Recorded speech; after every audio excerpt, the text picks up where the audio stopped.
Hoy empezamos nuestra segunda jornada de webinars previos a la Game Jam Plus décima edición, sede Guayaquil. Antes de iniciar nuestros webinars de hoy, queremos agradecer a Gametopia C, la comunidad de desarrolladores de videojuegos del Ecuador, la Escuela Superior Politécnica del Litoral, ESPOL, la Universidad Católica Santiago de Guayaquil, UCSG, la Universidad Bolivariana del Ecuador, UB, la Empresa Pública Municipal para la Gestión de la Innovación y la Competitividad de Guayaquil, EPICO, la Red de Aprendizaje Inmersivo RAIN y la Asociación de Desarrolladores de Videojuegos del Ecuador, ADVEC. Nuestro primer webinar se titula Desarrollo de un videojuego con lo que ya conoces, el cual será impartido por Alfred Coloma, a quien le pedimos que, bueno, ya nos indicó que está listo. Alfred Coloma es programador y desarrollador de videojuegos. Es ingeniero en computación graduado en la Escuela Superior Politécnica del Litoral. Ha trabajado como desarrollador full stack y ha colaborado en proyectos educativos de realidad virtual. Fundó Galactic Lake, un estudio independiente donde aplica su experiencia en la creación de videojuegos.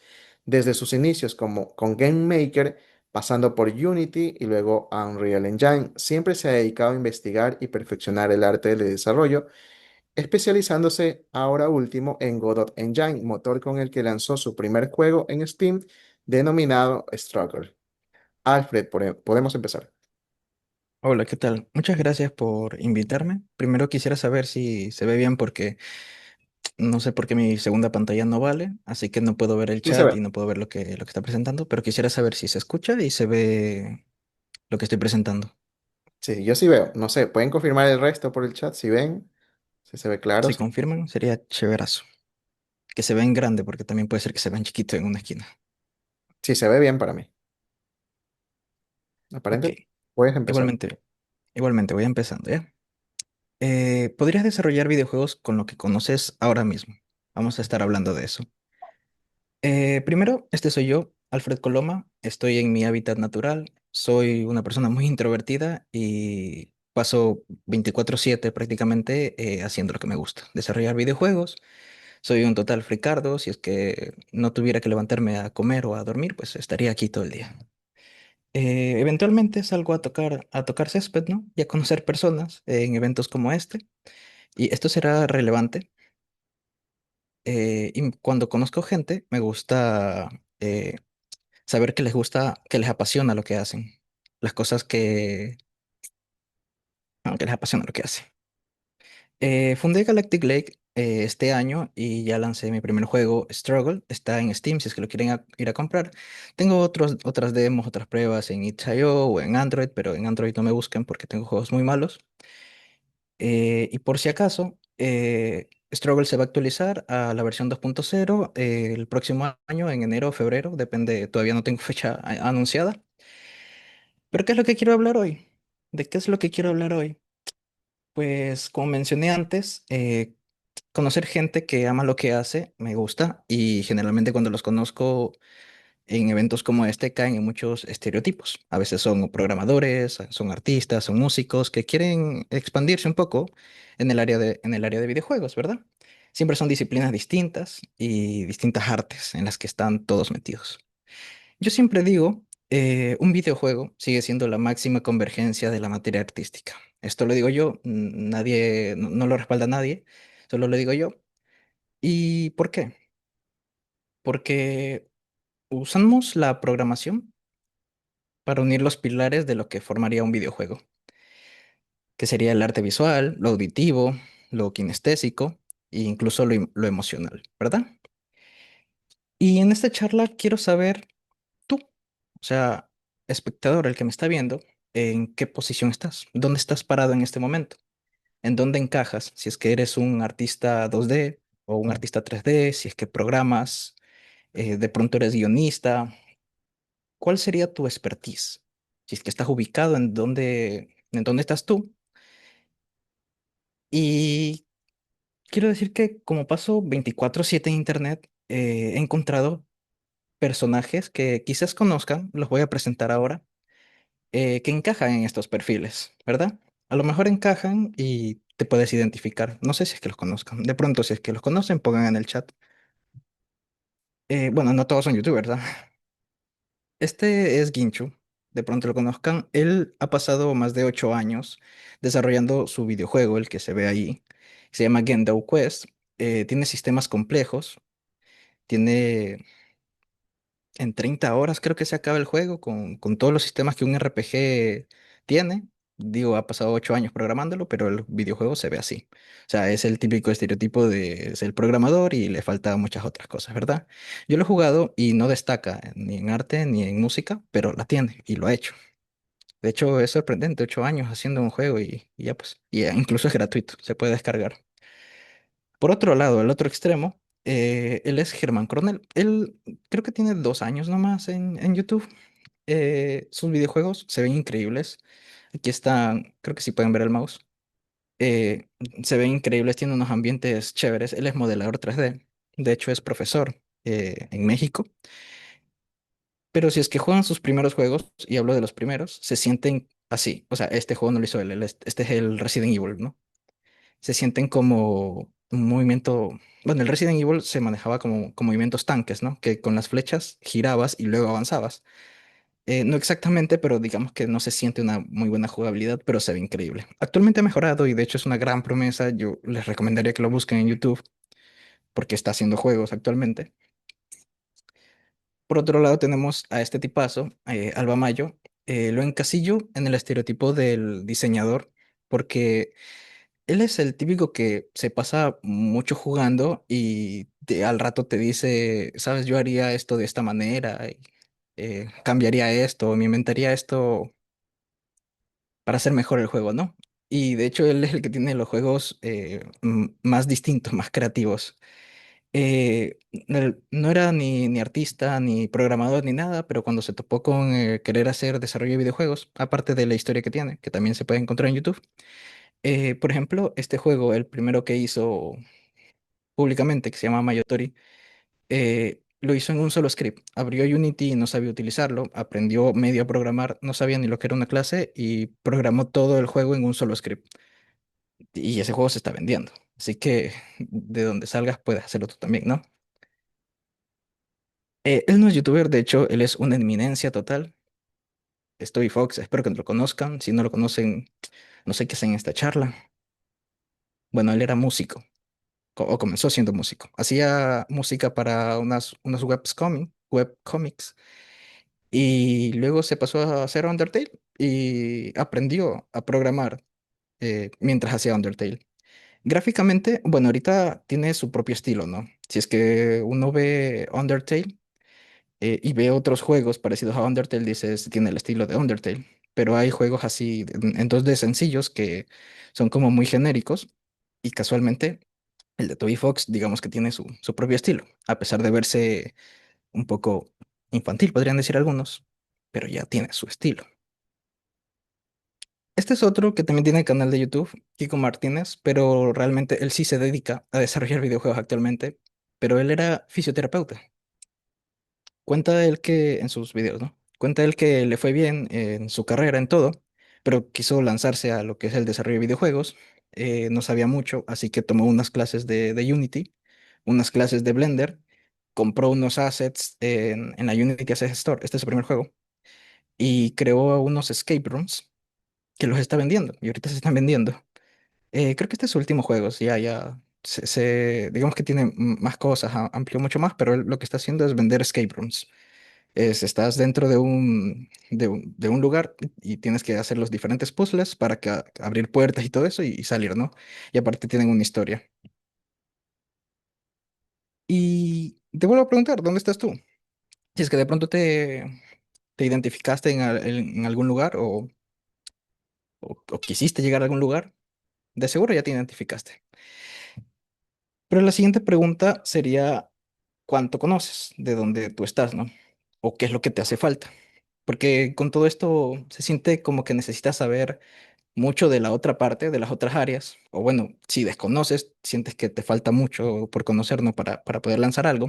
Como ya viste, no es necesario. Y es totalmente lo contrario. Pero, ¿quién dictamina lo que realmente necesitas saber?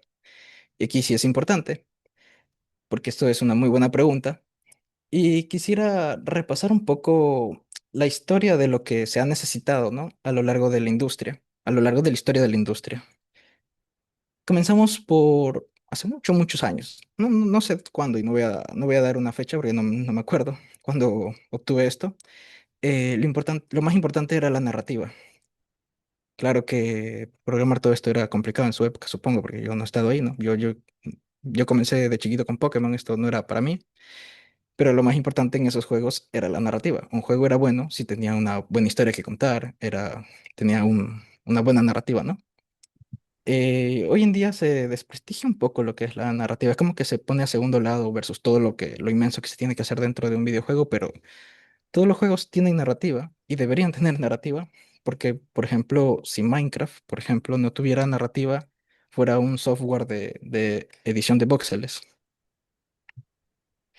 Esto es Doom. Si no conocen Doom, de nuevo, pueden irse de la charla, muchas gracias. Es broma, obviamente. Y quisiera repasar por cómo se hizo, porque esto nos vamos bien atrás, ¿no? Dentro de lo que es la historia del desarrollo de videojuegos. Vamos a empezar por lo que es artístico. Este, este programa de aquí, el Deluxe Paint Color, es lo que se topaban los artistas de ID Software cuando estaban creando Doom. Con los artistas me refiero a los programadores mismos y a gente que pedían que les ayuden, porque, bueno, el flujo era tomar algún juguete, algo, fotografiarlo, dibujarlo, como de este lado, y luego digitalizarlo. Y lo que obtenían era una textura, ¿verdad? Estos son originales. Como no había software de 3D en ese momento, lo que hacían eran tomar masilla para hacer modelos y les tomaban una foto. O sea, ya en ese tiempo, creo que arte plástico se llama. Ese era el arte que se necesitaba, ¿no?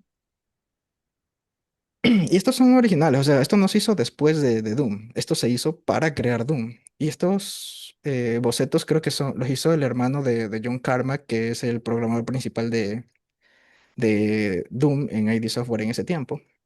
Hablamos del 95 o 96, creo. No, más atrás. No me acuerdo. No importa tampoco. Eh, como ven, las texturas se dibujaban a mano, se hacían en lienzo, se tomaba fotos y luego se digitalizaba en ese programa que dije.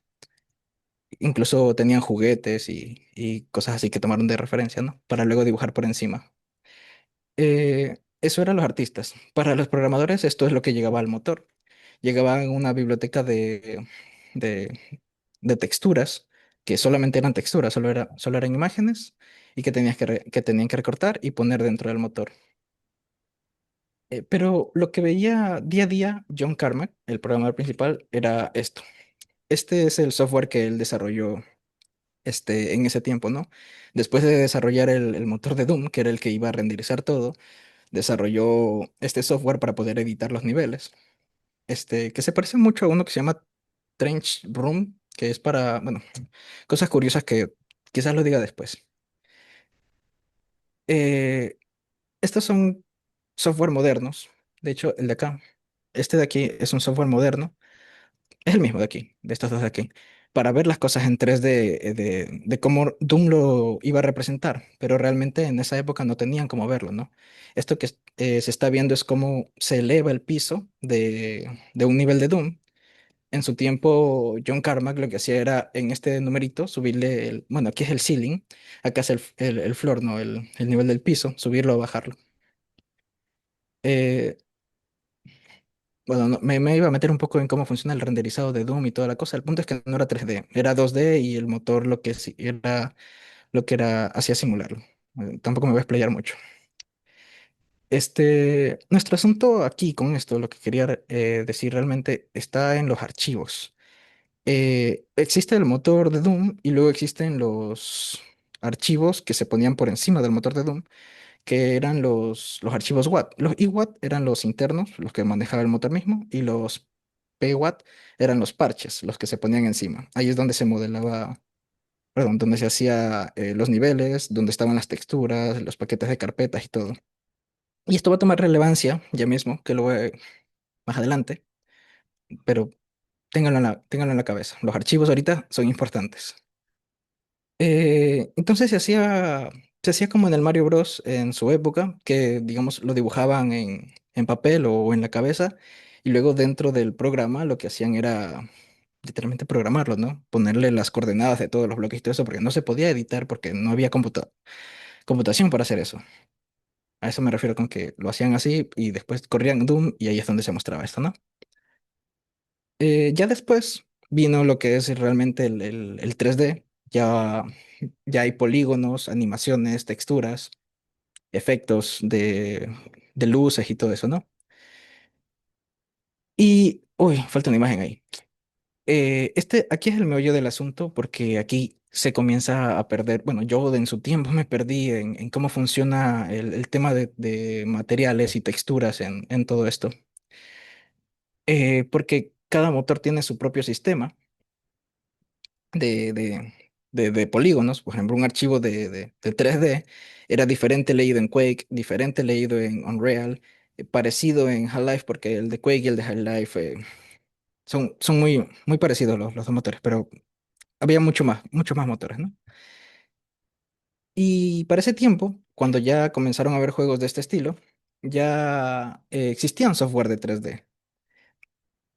Esto es un material, espero que también lo conozcas, si no, pues te lo presento. Un material es un conjunto de texturas que con un programita se comportan de una manera u otra, ¿no? Suelen tener texturas del el albedo o el diffuse, el roughness, que es cuánto de rugosidad tiene, el mapa de normales, que es cómo incide la luz en el píxel, el mapa de emisión y todas esas cosas. El punto de esto es que cada motor, no importa cuál sea, tiene su propio sistema de materiales. O sea, no es el mismo, no es un material, no existe para todos los motores. Cada motor tiene su propio material. Está el material de Unreal, el material de Source, el material del Re Engine, incluso el material de Unity. Son personalizados para cada uno. Y así mismo con las animaciones, con los huesos. Y esto es lo que me refería con esos archivos WAD que te mencioné antes, que era donde estaba todo el juego. No era solamente las texturas o las animaciones, las personas, era absolutamente todo lo del juego se guardaba en esos archivos WAD. Antes eran más livianos. Ahora se utilizan muchos distintos, que serían estos de aquí, ¿verdad? Y esto resulta ser un problema. Y aquí es donde yo me perdí, porque en su tiempo, porque yo pensaba que un material era un material. Y si, ¿por qué no podía pasar un material de Blender a Unity? Ahorita sí se puede. Es totalmente transparente, pero no es realmente como sucede, ¿no? ¿Y qué es lo que pasaba? Estos eran los programas en los que se hacía 3D más o menos, ¿no? Los materiales, puse de ejemplo los materiales. Antes se tenían que desempaquetar, hacer por separado, luego los importabas al motor y dentro del motor creabas lo que era el archivito de material y ahí es donde comenzabas a configurar tus texturas. Ahora se ha vuelto cada vez más fácil y también más confuso porque uno piensa que son lo mismo, como estaba mencionando. Pareciera que yo agarro un material de Blender y lo quiero subir a Unity y realmente son dos cosas distintas. A veces funciona, a veces no funciona. Tengo que hacerlo congruente para que funcione, ¿no? Porque ahora podemos eso mismo, exportar a distintos tipos archivos, ¿no? De objetos 3D, como los FBX, los GLTF, los GLB. Personalmente, yo recomiendo los GLB y los GLTF porque son modernos y son livianos actualmente. El estándar de la industria es FBX, pero no todos los motores y creo que Godot, que es el con el que actualmente trabajo, recién, eh, no sé cómo lo hace porque es privativo el FBX, así que necesita licencias. Pero actualmente Godot tiene su importador de FBX. Debería ser open source, así que no sé cómo lo hace, pero ya puede. Igualmente trabajo yo con GLB y GLTF. Por si se lo preguntan, GLB es el archivo en binario y GLTF es el archivo en formato de texto, que a veces es más fácil de leer o por ciertas cosas. Igual con GLB estamos bien, ¿no? Ya, pero ¿por qué sucede esto? ¿Por qué no puede haber un material para que se pueda utilizar en todos los motores? Pues resulta que cada material que está dentro del programa, por ejemplo, de Maya, 3ds Max, eh, Unreal, Source, cada material realmente es un shader. Es un programita para la tarjeta gráfica. Eso es un shader, por si acaso, pues, se los presento. Un shader es un programa para la tarjeta gráfica. Lo que pasa es que está escrito en el lenguaje del motor. El motor tiene que tener un lenguaje para poder interpretar los shaders, un lenguaje de shaders, y ya luego estos de aquí los traduce a las librerías gráficas que serían CUDA, Vulkan, OpenGL, DirectX, que eso ya es, digamos que al compilarse, ¿no? Porque depende de qué dispositivo, a qué librería gráfica vas. Y eso depende también de la computadora en la que estés ejecutando el programa, el juego, ¿no? Luego vienen técnicas modernas. Claro, porque estoy hablando de que esto es complicado, pero espero que ya lo hayan entendido un poco de por qué no puedes pasar un material del otro, pero ahora es más fácil. Porque igual si es que te ha pasado o te va a pasar, si no te ha pasado, te va a pasar que vas a encontrar problemas. Porque, por ejemplo, en Blender haces un material súper complejo, lleno de capas, en el shader editor. Y luego al exportarlo te das cuenta que no te va a servir dentro del motor. Así que tienes que hacer un bakeado de los materiales a una estructura que entienda uno de los motores, para que sea congruente. A eso me refiero. No, no voy a hacer ejemplos aquí, disculpen. Pude haber hecho. Creo que hubiera sido una buena idea. Bueno, vienen técnicas modernas. Por ejemplo, esto de aquí es un trim sheet. Es un solo material, un solo conjunto de texturas que se utiliza para un modelo más grande, que sería el que se ve en pantalla. Voy a usar el mouse. Todo ese castillo, todo lo que ven, excepto las plantas, todo se hizo con un solo material, y es este material de aquí. Entonces, eso es una técnica que ahorra llamados de dibujo, ahorra drawcalls, porque llama a una sola textura, se carga en la VRAM y esta utiliza la misma textura para renderizar todo lo que sería el modelo. Entonces, es una técnica de ahorro, ¿no? También hay otras técnicas. Hay una que lo usa mucho el motor de Source, el de Valve, que es el de Hotspot. Y me quería meter en esto porque cuando tú entras dentro de Source o uno similar, o un editor de niveles de Source como es el Hammer, te deja hacer ciertas cosas para el cual el motor está preparado. Por ejemplo, sería esto de las texturas de trim sheets y hotspot. Tú puedes cargar texturas y dentro del motor configurarlo para que funcione. Y eso es algo que el motor tiene. Y así hay muchas cosas que los motores tienen sus cosas específicas. Y esto es lo que da los distintos looks. Por ejemplo, hay algo muy famoso ahorita que se llama el Unreal Look. Que es como que tú ves un juego y dices, ese juego pues, se hizo con Unreal, porque se ve como Unreal, ¿verdad? Es porque sus shaders, sus materiales, están codificados de una manera igual para todos los juegos de Unreal. Tú puedes cargar tus propios shaders y todo, pero Unreal tiene chorrocientos shaders ya escritos que hacen funcionar su motor de renderizado bien chévere, por eso se ve chévere. Y esto da ese look de Unreal, pero también existe el look de Source, que también si es que ven, lo que pasa con Source es que tiene algunas herramientas como es una de creación de pipes, que ya viene dentro del motor de Source, y entonces si es que algún día van a ver un juego de Source, como el Half-Life o el Portal, siempre van a haber pipes, tuberías por todos lados, porque es fácil crearlas dentro de Source. Entonces también tiene un look, ¿no? Este video salió hoy día. Es de un youtuber que se llama Byte Byte. Habla de muchas cosas, pero justo hoy día en la tarde subió este video de... Bueno, es otra temática, no tiene mucho que ver, pero por ahí habla sobre esto que estoy hablando del look. Entonces me pareció interesante y lo puse aquí como de último, ¿no? Antes de comenzar a presentar. Esa fue la evolución de los gráficos. Eh, Quisiera estar en la cabeza de ustedes pensando si es que aprendieron algo nuevo, si es que ya lo sabían, sería interesante. Si es que pueden escribir algo en el chat, sería chévere sobre si es que conocen estas técnicas o si no las habían topado antes. Eh, Vamos a hablar un poco del audio. No sé cuánto tiempo me quede. ¿Qué horas son? Permítanme un segundo. Tenemos 30 minutos todavía. Uy, bueno. ¿Qué hay del audio?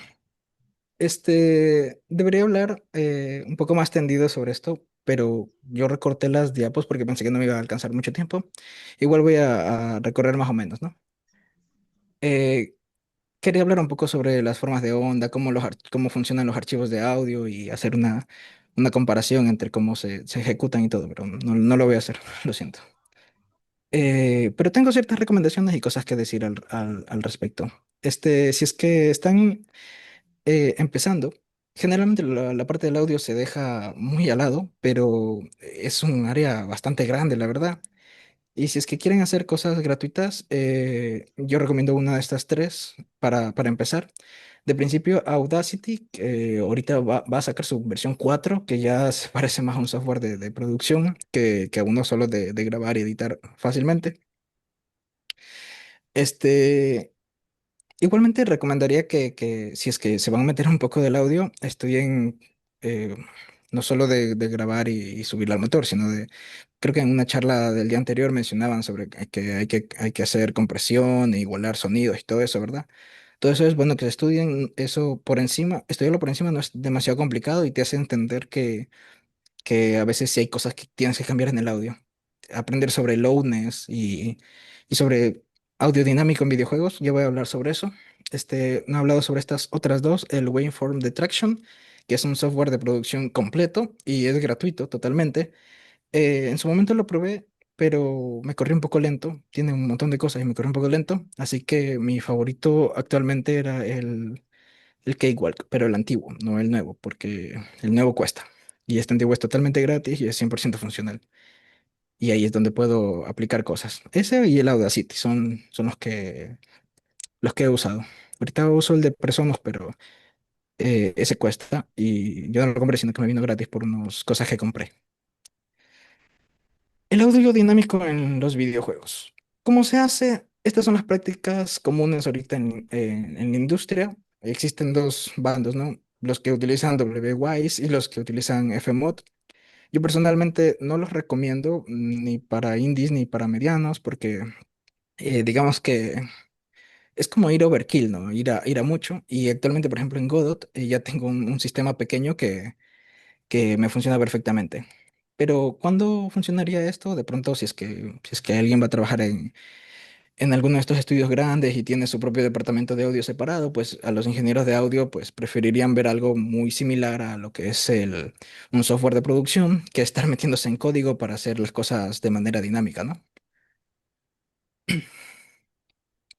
Ya. Eh, Perdón, perdón un momento. ¿Y qué hay de lo kinestésico y lo emocional con respecto a los videojuegos, ¿no? Hablaba de estos cuatro pilares que se unen en la programación. Esto lo dejo un poco más para el diseño de videojuegos.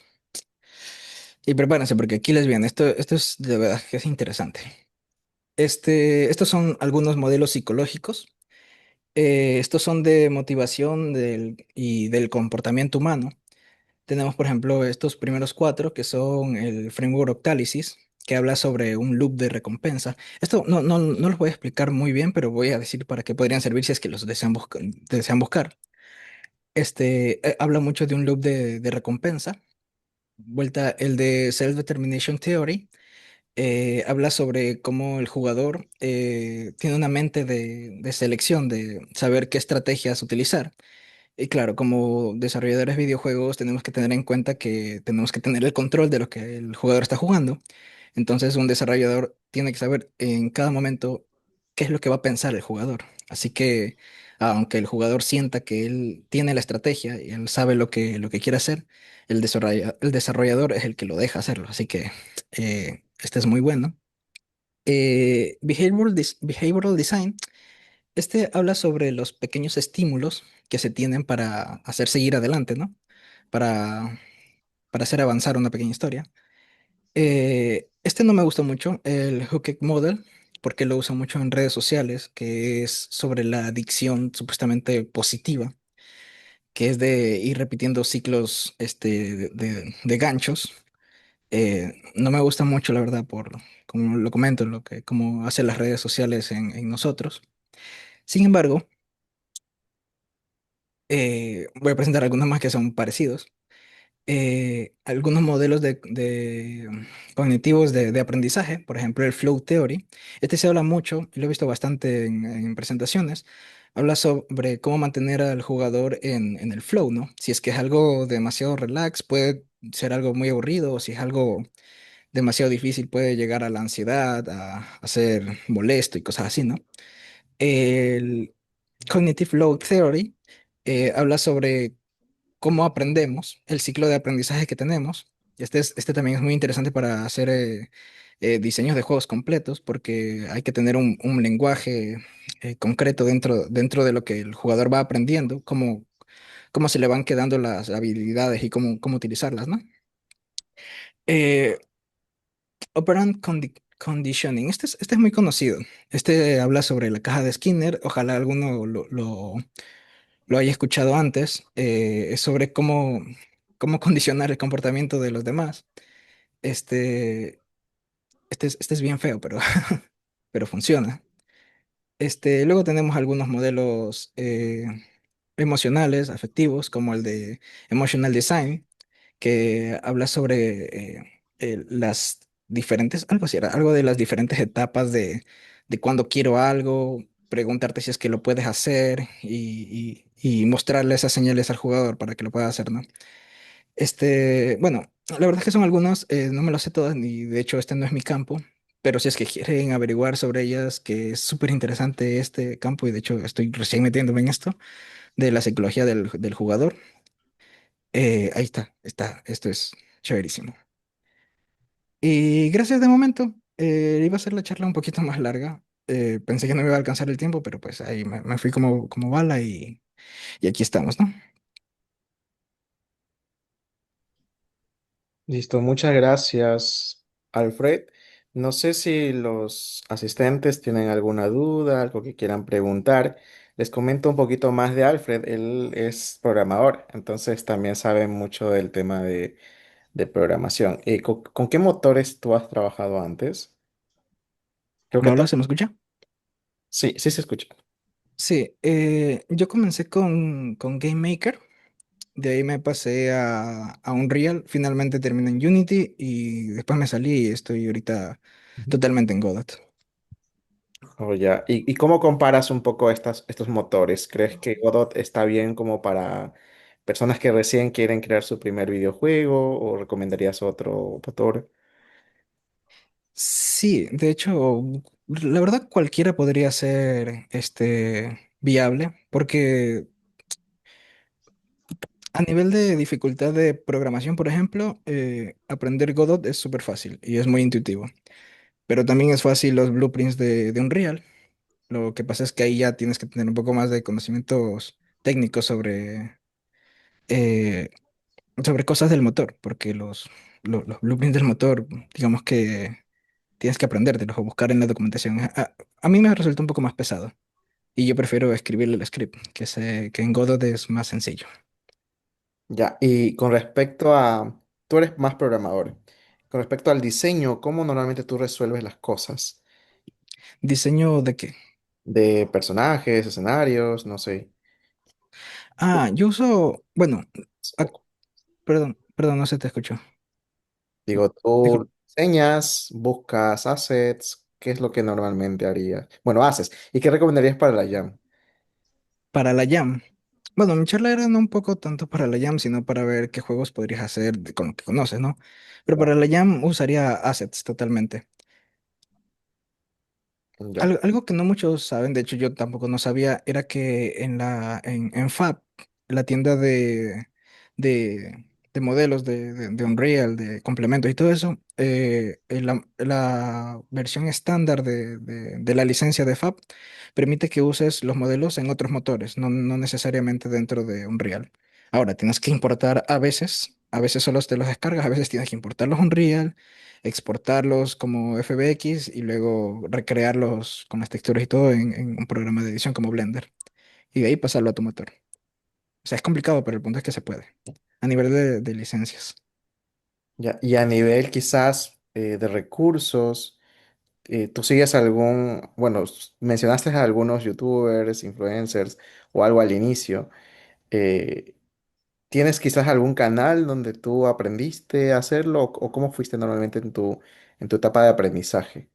Uy, eso es un poco complicado porque son ya varios años, o sea, haz de cuenta que cuando comencé con Game Maker estaba incluso antes de entrar a la universidad. Y hay canales que ya no existen también. Y luego hay canales nuevos. Yo creo que buscando, depende del motor que quieras, hay tutoriales. Pero una ruta en concreta, ahorita no sabría recomendar para aprender. De ahí, YouTubers hay muchos. Sí, no sé si alguien más tenga alguna duda. Por ahí preguntan si puedes pasar los links a los motores. Creo que si los buscas con el nombre ya vas a encontrar los links. Por ahí piden. eh, Claro. Realmente es sencillo y no hay muchos. O te refieres a los motores que mencioné dentro de la charla, porque hay motores privativos, pero que se dejan manosear, por así decirlo. Por ejemplo, el de Source, tú necesitas haber comprado algún juego, por ejemplo, el Garry's Mod o el Counter-Strike. Bueno, el Counter-Strike es gratis, te lo puedes descargar y luego usas una herramienta que se llama Hammer, que es para editar los assets del motor. Como funcionaba antes, que eran los PWAT en el Source antiguo, que eran solo parches que ponías encima del motor. Y esos sí son fácilmente modificables. Eso es con Hammer. Luego ¿cómo que más? Listo. Con Trench Broom creo que es un editor que también funciona para los juegos antiguos de Source y bueno, ese es más general, pero tendría que verlo. Listo. Creo que por ahora no hay más preguntas. Te agradecemos, Alfred, por todo el conocimiento, todo lo que nos has podido compartir el día de hoy. Esperamos que a los jammers les sirva para la Game Jam y pues que puedan aprovechar todo lo que el día de hoy estamos aprendiendo. Luego vamos a continuar con más charlas que son quizás un poco más enfocadas a ciertas herramientas, así que les pedimos a todos que continúen. Como terminamos un poquito antes, podemos seguir conversando si deseas, Alfred. Sí, podemos Claro, no sé si es que tienen alguna duda o algo en concreto. conversar algo, tenemos tiempo, ya que la siguiente charla es a las 6 de la tarde, en 15 minutos más. No sé si alguien se anima a preguntar algo, conversar. Quiere aportar algo también es bienvenido. Cualquier idea, cualquier aporte. De hecho, estoy viendo algunos comentarios, voy a ver, pero no los había visto, pero no me vale la otra pantalla.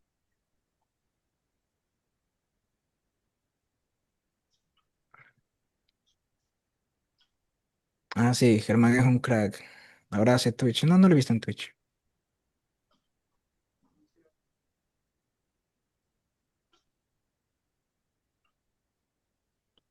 De 8 bits a las gráficas actuales como jugadores tan bacanes. No entiendo ese comentario.